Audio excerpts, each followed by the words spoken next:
नमस्कार, मी रंजिता माझ्या यूट्यूब चॅनलवर तुम्हा सर्वांचे खूप खूप स्वागत करते। चला तर आज आम्ही चाललो भुलेश्वर मार्केट, नवरात्रीची शॉपिंग करायची आहे। संचिता आणि मी आम्ही दोघी मायलिकी चाललो। सीएसटी स्टेशनला पोहोचलो। सीएसटी स्टेशन खूप मोठा आहे। सीएसटी स्टेशनला फर्स्ट टाइम आले तर काहीच कळत नाही की कुठे गाडी लागते, कुठून बाहेर निघायचं।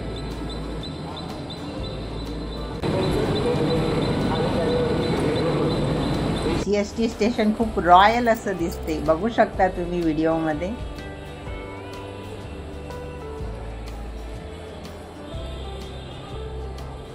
सीएसटी स्टेशनच्या बाहेर निघालो।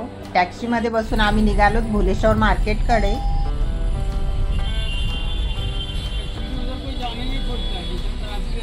मुंबई म्हटलं की खूप गर्दी तर आहेच। ट्रॅफिक लागलं, ट्रॅफिक मध्ये मग आम्हाला थोडा वेळ थांबावं लागलं। आणि हा सीएसटी स्टेशनचा बाहेरचा व्ह्यू आहे। खूप छान बिल्डिंग दिसते। रात्र्यानी तर ही बिल्डिंग खूप छान अशी चमचम चमकते। खूप लाइटिंग वगैरे लावलेली असते। संचिताचं पण यूट्यूब चॅनल आहे, संचिता धाडसे म्हणून। Hi hello, this is Sanchita Dhadse, welcome to my channel. आज हम लोग जा रहे हैं भुलेश्वर मार्केट, स्पेशली क्योंकि अभी फेस्टिव सीजन चालू है तो काफ़ी अच्छे कलेक्शन वहाँ पे हमने देखे हैं, तो हमने सोचा हम लोग भी जाकर देखते हैं। हम लोग स्पेशली जा रहे हैं नवरात्रि के लिए चनिया चोलीज वगैरह लेने, और हम लोग ज्वेलरीज भी देखेंगे। और चलो फिर चलते हैं।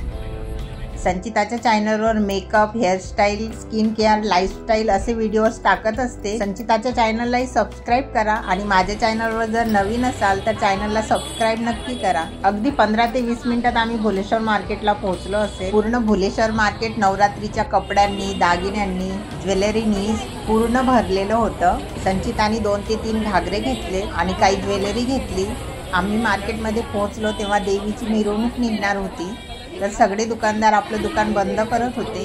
आम्हाला माहित नव्हतं, तर आम्ही फटाफट घागरे चूज केले, खरेदी केले आणि तिथून निघालो। पुढे आल्यानंतर एक टॉप्सचं दुकान दिसलं, तिथं मी माझ्यासाठी टॉप्स बघत होते। तिथे मार्केटमध्ये कपड्यांचा खूप जास्त भाव सांगतात। तुम्हाला जर भाव करता येत असेल, बार्गेनिंग करता येत असेल तरच तुम्हाला तिथं कपडे घ्यायला परवडणार आहे। नवरात्रीसाठी ज्वेलरी तर खूप छान होते, पण भाव खूप जास्त सांगत होते। मार्केटमध्ये खूप गर्दी होती आणि गरम तर खूप होत होतं।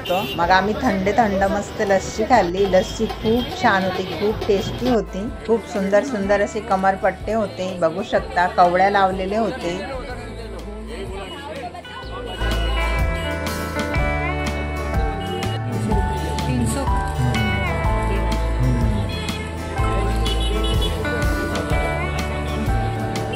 संचिताची नवरात्रीची शॉपिंग तर झाली होती। मग संचिताला ज्वेलरी मेकिंगचं सामान घ्यायचं होतं आणि तिथं होलसेलचे खूप दुकान आहेत। ज्वेलरी बनवण्याचं सामान जे लागते आपल्याला ते खूप स्वस्त होतं, होलसेलमध्ये मिळत होतं आणि खूप कमी रेट होता। खूप वेगवेगळ्या प्रकारचे मणी, मोती आणि नथ बनवायचं सामान, भरपूर व्हरायटीज बघायला मिळाली तिथं। तुम्ही पण ज्वेलरी बनवून जर सेल करत असाल तर ती मार्केट खूप छान आहे। होलसेलचं खूप छान व्हरायटीमध्ये सामान मिळते। लो क्वालिटीपासून हाय क्वालिटीपर्यंत सगळ्याच रेंजमध्ये तुम्हाला ज्वेलरी बनवण्यासाठी लागणारं सामान मिळते, तर तुम्ही पण तिथं नक्की जा। खूप स्वस्तात सामान मिळालं आम्हाला आणि आम्ही एकाच दुकानातून सगळं नाही खरेदी केलं। ज्या दुकानात आम्हाला प्राइस वाईज ठीक वाटलं आम्ही तिथून थोड्या वस्तू खरेदी केल्या। कुठल्या दुकानात तर मण्यांचे असे अर्धा किलोचे पॅकेट मिळत होते आणि पॅकेटची प्राइस पण खूप कमी होती। क्वालिटी तर खूप छान होती। भरपूर कलर आणि भरपूर व्हरायटी बघायला मिळाली।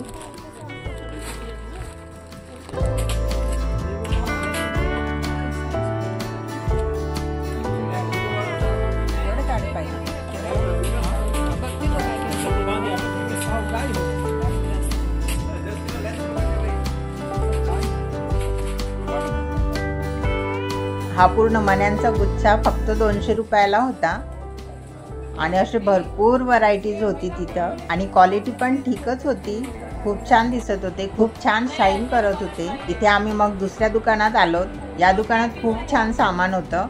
इथं सर्वात जास्त आम्ही सामान खरेदी केलं। आम्ही मार्केटमधून काय खरेदी केलं, कुठल्या सामानाची काय प्राइस होती हे जर तुम्हाला जाणून घ्यायचं असेल तर चॅनलला सबस्क्राईब करायला विसरू नका। कमेंट करा, म्हणजे मी दुसरा व्हिडिओ काय सामानाची काय प्राइस आहे त्याच्यावरच बनवणार। या शॉपमध्ये आम्हाला बरंचसं सामान मिळालं आणि नथ मेकिंगचं बरंचसं सामान, बरेचसे डिझाईन वेगवेगळे पॅटर्न मध्ये मिळाले।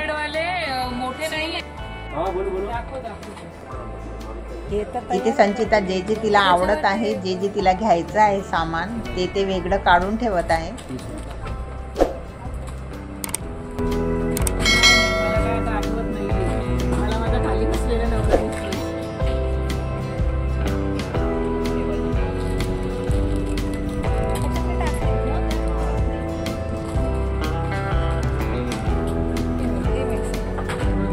इथून सामान घेऊन आम्ही पुढे निघालो. हे दुकानं होलसेलचे होते. इथे एकाच डिझाईनचे 1 डझन पीस घ्यावं लागत होते. मार्केटमध्ये एक आपण घेतो त्यापेक्षा खूप स्वस्त होते. तिथून मग पायी चालत चालत पोहोचलो आम्ही मंगलदास मार्केट, क्रॉपेट मार्केटमध्ये.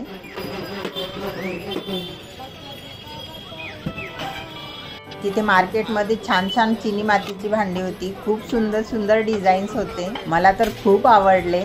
किंमत तर खूप जास्त सांगत होते आणि खूप कमी पण करत होते. थोडं पुढे आल्यानंतर इथे खूप छान भांडी होती. तिथून मी काही भांडी खरेदी केली. इथे खूप वेगवेगळे पॅटर्न, वेगवेगळे डिझाईनचे भांडे होते. खूप कलरफुल पण होते. मार्केटमध्ये फिरून फिरून संध्याकाळ झाली होती. संध्याकाळचे 6:30 वाजले होते. मग आम्ही टॅक्सी केली आणि निघालो CST स्टेशनकडे. बरीच वर्ष झाले आम्ही मुंबईत राहतो, पण मी कधीच भुलेश्वर मार्केटमध्ये गेले नव्हते. एकतर लोकल ट्रेनचा प्रवास आणि गर्दी खूप असते आणि मार्केटमध्ये पण खूप गर्दी असते. आम्ही पोहोचलो स्टेशनला, पटापट लोकल पकडली आणि आम्ही निघालो घरी. आजचा व्हिडिओ इथंच संपवते. व्हिडिओ तुम्हाला कसा वाटला कमेंट करून नक्की सांगा. व्हिडिओ आवडला असेल तर लाईक, शेअर आणि चॅनलला सबस्क्राईब करायला विसरू नका. थँक्यू.